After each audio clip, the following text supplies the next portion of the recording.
Hello दोस्तों, आज जो मैं टॉपिक आप लोगों के साथ डिस्कस करने जा रहा हूँ उस टॉपिक का नाम है रैंडमाइज कंट्रोल ट्रायल्स यानी आरसीटी।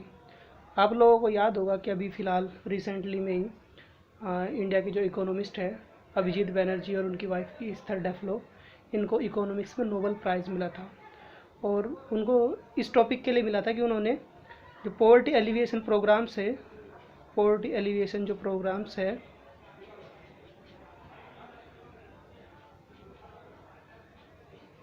उनकी इफ़िशियंसी और एफिकेसी को कैसे बढ़ा सकते हैं। इफ़िशियंसी और एफिकेसी को किस तरीके से बढ़ा सकते हैं इस मेथड से, और उन्होंने इस मेथड का यूज़ किया है, आरसीटी मेथड का यूज़ किया। तो मैं आज आप लोगों को बताऊंगा कि ये आरसीटी मेथड है क्या।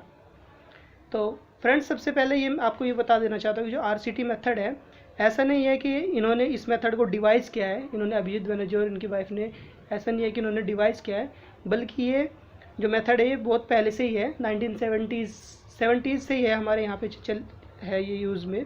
लेकिन ये सबसे पहले यूज़ है साइंसिस में है इसका, लाइफ साइंस में यूज़ है इसका, लाइफ साइंसिस में है इसका यूज़। लेकिन इन्होंने, इन दोनों इकोनॉमिस्ट ने, इन्होंने इस मेथड को, आरसीटी मेथड को सोशल साइंस में यूज़ किया है, सोशल साइंस में यूज़ किया है। तो अब हम देखेंगे कि लाइफ साइंस में ये कैसे काम करता है, और उसके बाद मैं आपको सोशल साइंसेज में समझाने के लिए इसके लिए एग्जांपल दूंगा आपको। अब लाइफ साइंस में समझते हैं कि इनका किस तरह से यूज़ है पहले से ही लाइफ साइंस में। फ्रेंड्स, जो न्यू ड्रग्स बनती है उनकी जब क्लिनिकल ट्रायल्स होते हैं, तो क्लिनिकल ट्रायल्स में हम इनकी जो ड्रग्स की जो एफिकेसी चेक करने के लिए इस मेथड का यूज़ करते हैं, ड्रग्स एफिकेसी। तो इस मेथड में क्या होता है कि हमारे पास दो ग्रुप बनते हैं। हमारे पास सबसे पहले हम दो ग्रुप बनाते हैं। उन एक ग्रुप का नाम है, या तो उसे एक्सपेरिमेंटल ग्रुप बोलते हैं, एक्सपेरिमेंटल ग्रुप, या फिर इंटरवेंशन ग्रुप, और दूसरा ग्रुप को हम बोलते हैं कंपैरिजन ग्रुप, या फिर हम उसे कंट्रोल ग्रुप भी बोलते हैं। तो अब मान लीजिए कि कोई नई ड्रग बनी है, ऐसा मान लीजिए कि कोरोना वायरस के लिए कोई नई ड्रग बनाई है या वैक्सीन। तो हम कोरोना वायरस के दो पेशेंट ले लेते हैं, एक पेशेंट ये और एक पेशेंट ये।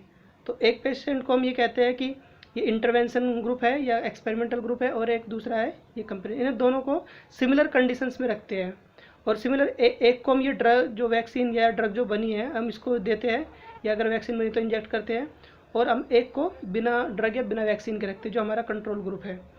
तो इसके बाद फिर हम जिस ग्रुप को हम ड्रग या वैक्सीन दे रहे हैं, अब देखते हैं कि इसकी बॉडी में क्या क्या चेंजेस आती है, ये कितनी इफेक्टिव हो रही है जो हमने ड्रग बनाई है, क्या इसकी बॉडी में जो बीमारी है उसको ट्रीट कर पा रही है या नहीं।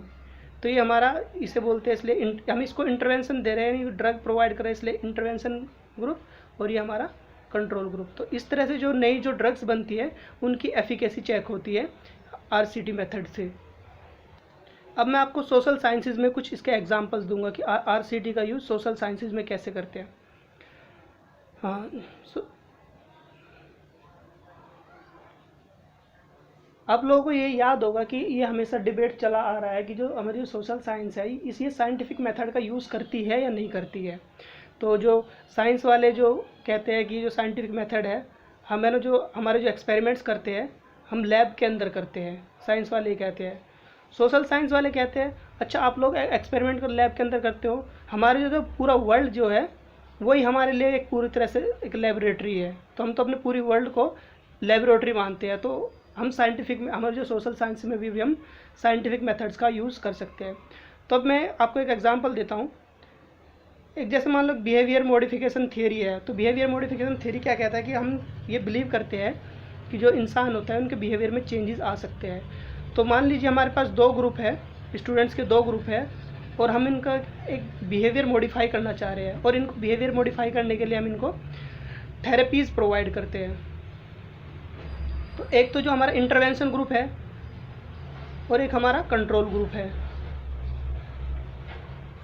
तो हम इन दोनों ग्रुप्स को एक ही तरह की सिमिलर कंडीशंस में रखेंगे और इंटरवेंशन ग्रुप को हम थेरेपीज़ प्रोवाइड करेंगे और इसको हम नहीं प्रोवाइड करेंगे, और फिर इससे हम कंपैरिजन करेंगे कि इनके बिहेवियर में और इनके बिहेवियर में क्या फ़र्क आया है। तो हमें ये पता चलेगा कि हमारी जो थेरेपीज़ है वो वाकई वो एफिशिएंट है या नहीं है। हमें कोई थेरेपीज़ इनके बिहेवियर को चेंज करने के लिए हमें ऐसा तो नहीं है कि कोई ये थ्योरी इफेक्टिव नहीं हो रही है और हमें नई थेरेपी की ज़रूरत है। अब आते हैं अभिजीत बनर्जी और एस्थर डफलो के एक्सपेरिमेंट पे।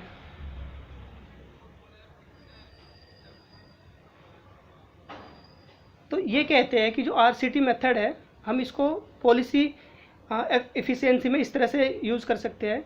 मान लो हमने गवर्नमेंट ने कोई पॉलिसी बनाई है, हम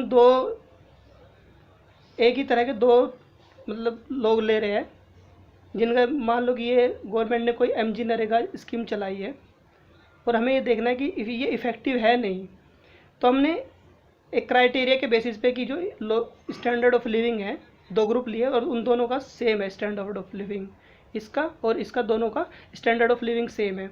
अब इस एरिया में जो ये ग्रुप है ओवर द टाइम्स हम इसको यहाँ पे मनरेगा हमने इम्प्लीमेंट कर दिया और ओवर द टाइम्स हम ये नोटिस करेंगे कि एक फिक्स पीरियड के बाद ये देखेंगे कि इनके जो स्टैंडर्ड ऑफ लिविंग में क्या चेंज आया इस मनरेगा स्कीम की वजह से, और किससे कंपैरिजन करेंगे, इस ग्रुप से कंपैरिजन करेंगे। तो ये हमारा कंट्रोल ग्रुप है और ये हमारा इंटरवेंशन ग्रुप है। इंटरवेंशन यानी हम इनको स्कीम्स प्रोवाइड कर रहे हैं, तो ये इंटरवेंशन ग्रुप है। तो अब हम देखेंगे एक फिक्स टाइम पीरियड के बाद देखेंगे कि इनके लाइफ स्टाइल में क्या चेंजेस आया, इनके स्टैंडर्ड ऑफ लिविंग में क्या चेंजेस आए, और इनसे हम कंपैरिजन करेंगे किससे, कंट्रोल ग्रुप से, क्योंकि इनिशियली वो सेम लेवल पर थे। हमने इस ग्रुप को इंटरवेंशन प्रोवाइड किया और इस ग्रुप को बिना इंटरवेंशन के छोड़ा, और अब फिर उसके बाद एक फिक्स टाइम पीरियड के बाद ऑब्जर्व करेंगे कि इनके लाइफ स्टाइल में और इनके लाइफ स्टाइल में क्या चेंजेस है। तो इस तरह से हमें पता चलेगा कि जो पॉलिसीज़ जो गवर्नमेंट बना रही है वो कितनी इफ़ेक्टिव है या उसमें कोई मॉडिफिकेशन की ज़रूरत तो नहीं है। तो ये था दोस्तों आज का हमारा टॉपिक RCT। Thank you.